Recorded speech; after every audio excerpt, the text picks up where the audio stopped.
வெள்ள சமயம் கிடா மந்திரி பசார் சனுசி ஜப்பான் சென்றது அலுவல் பயணமே, விடுமுறைக்காக அல்ல. மலேசியாவில் ஐபோன் 16 சீரிஸை வாங்க அதிகாலை 3 மணி தொடங்கி TRX முன் அலைமோதிய மக்கள் கூட்டம். கேமரன் மலைப்பகுதியிலுள்ள 3 சுற்றுலா இடங்கள் தற்காலிகமாக முடக்கம்.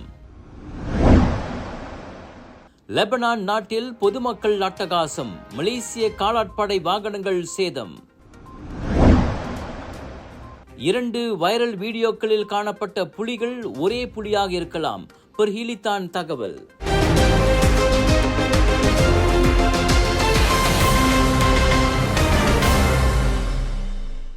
கெடா மந்திரி பசார் Datuk Seri Sanusi Nor September 17ஆம் தேதி தொடங்கி ஜப்பானுக்கு அலுவல் பயணம் மேற்கொண்டுள்ளார்.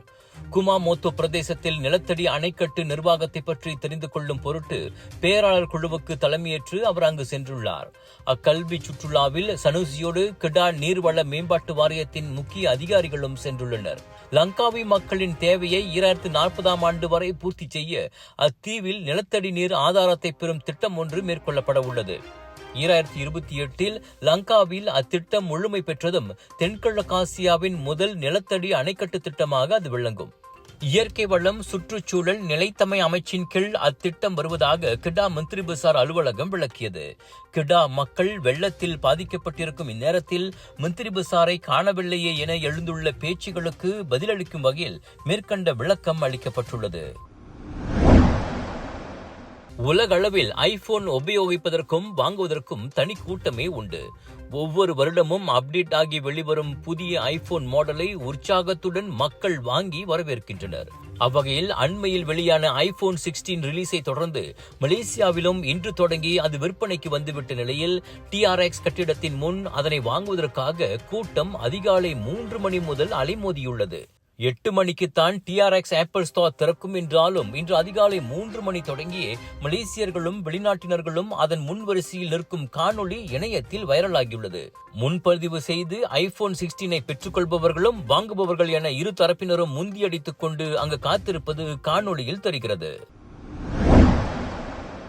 GM Indians பிரம்மாண்டமாக வழங்கும் Johor global mega Deepavali expo வேலண்டைன் டாங்காபி ஜோ பரு ஜோர் 20 29 செப்டம்பர் வருகிறது. அதிரடியான புதிய பூத்கள், புதிய பொருட்கள், தீபாவளி கலக்கட்ட தொடங்குது. அதிரடி சேல்ஸும் வருது. Big sale, big discount.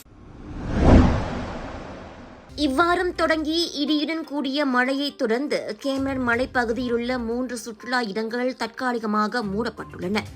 Cameron மலைப்பகுதியின் வன காப்பகமான HSK, தமான் இக்கோரிம்பா மாசி ஃபாரஸ்ட், தமான் இக்கோரிம்பா சுங்கை பாவோ ஆகிய இடங்களில் பொழுதுபோக்கு நடவடிக்கை, மலை ஏறுதல், முகாமிடுதல் ஆகிய நடவடிக்கைகள் நிறுத்தப்பட்டுள்ளன. தொடர்ந்து பெய்து வரும் மழையினால் நிலச்சரிவுகளும் மரங்கள் விழும் அபாயங்களும் இருப்பதால் இந்த முடிவு செப்டம்பர் 18ஆம் தேதி முதல் அமலுக்கு வந்திருப்பதாக கேமரன் மலை மாவட்ட வனத்துறை அதிகாரி அரிஃபாடி தெரிவித்திருக்கிறார். இந்த காலகட்டத்தில் நடைப்பயணம் மற்றும் முகாமிட முன்பதிவு செய்துள்ள பொதுமக்கள் கேமரன் மலை மாவட்ட வனத்துறை அலுவலகத்தை தொடர்பு கொண்டு தங்கள் முன்பதிவுகளை மாற்றியமைக்க வேண்டும் என அவர் கூறியுள்ளார். மத்திய கிழக்கு நாடான லெபனானில் ஐநாவின் அமைதி காப்பு பணியில் பங்கேற்றுள்ள மலேசிய காலாட்படையின் 2 வாகனங்கள் பொதுமக்களால் சேதப்படுத்தப்பட்டுள்ளன. உள்ளூர் நேரப்படி புதன்கிழமை மாலை நிகழ்ந்த தாக்குதலின் போது அவ்விரு வாகனங்களிலும் 3 அதிகாரிகளும் 7 காலாட்படை வீரர்களும் இருந்துள்ளனர். தினசரி அமைதி காப்பு பணி முடிந்து முகாமுக்கு திரும்பும் வழியில் பெரும் நெரிசல் நிலவியது. சாலையின் 2 பாதைகளிலும் ஏராளமான ஆம்புலன்ஸ் வண்டிகளும் தீயணைப்பு வாகனங்களும் போய்க் கொண்டிருந்தன. சாலை போக்குவரத்தை கட்டுப்படுத்தும் பணியை பொதுமக்கள் சிலர் கையில் எடுத்துக் கொண்ட நிலையில் திடீரென மலேசிய காலாட்படை வாகனங்களை வழிமறித்து நிறுத்தினர். சுமார் 30 பேர் கற்களை எரிந்தும் கூர்மையான ஆயுதங்களால் வாகனங்களின் அனைத்து டயர்களையும் பஞ்சர் ஆக்கினர். எனினும் அங்கிருந்த லெபனானிய ஆயுதப்படை தலையிட்டு நிலைமையை கட்டுப்பாட்டுக்குள் கொண்டு வந்தது. நல்ல வேளையாக மலேசிய வீரர்களுக்கு அதில் காயம் ஏதும் ஏற்படவில்லை என உறுதிப்படுத்தப்பட்டது. ஜோஹோர் பொந்தியானில் வாழை தோட்டத்து கால்வாயில் விழுந்து சிக்கிக்கொண்ட 200 கிலோகிராம் எடையிலான தாப்பேர் விலங்கு பாதுகாப்பாக மீட்கப்பட்டுள்ளது. பெனோட் கம்போங் பாரிட் மஸ்தாரில் நேற்று காலை 8 மணிக்கு அச்சம்பவம் நிகழ்ந்தது. சம்பவ இடம் வந்தடைந்த பொது தற்காப்பு படை வீரர்கள் கிராமத்து மக்கள் துணையுடன் கயிற்றை கட்டி அந்த பெண் தாப்பீரை மேலே இழுத்தனர். 4 மணி நேர போராட்டத்துக்கு பிறகு தாப்பேர் மேலே கொண்டு வரப்பட்டு ஜோஹர் வனவிலங்கு மற்றும் தேசிய பூங்காக்கள் துறையான பர்ஹிலித்தான் வசம் ஒப்படைக்கப்பட்டது. தாப்பீரை இதற்கு முன் அப்பகுதியில் கண்டதில்லை என கிராமத்து மக்கள் கூறிய நிலையில் அது எங்கிருந்தோ வழி தவறி வாழை தோட்டத்திற்குள் புகுந்திருக்கலாம் என சந்தேகிக்கப்படுகிறது.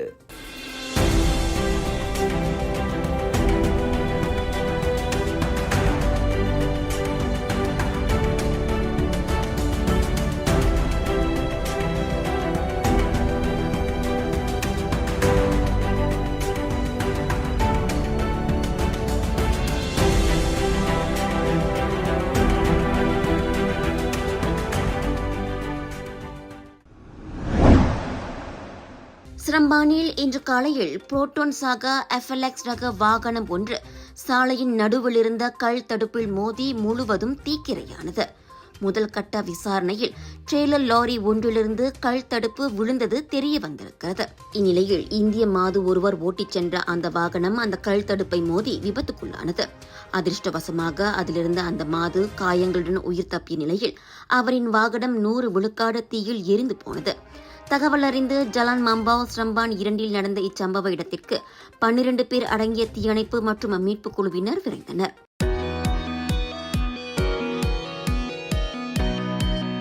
Hi, my name is Shri.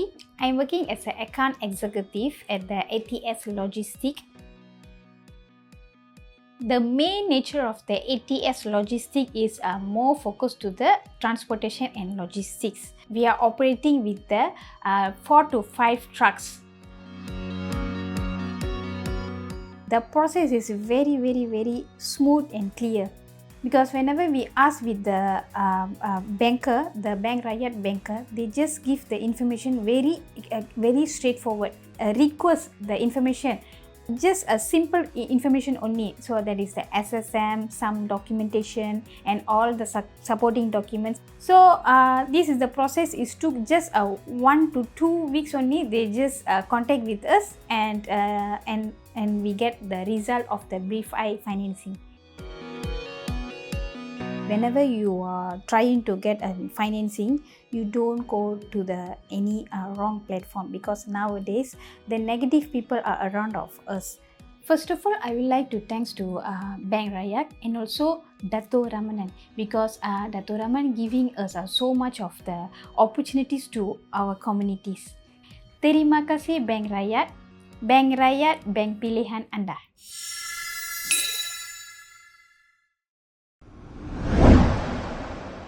ஜோஹரில் நடமாடியதாக கூறி 2 வேறு வீடியோக்களில் வைரலான புலிகள் உண்மையில் ஒரே புலியாக இருக்கக்கூடும்.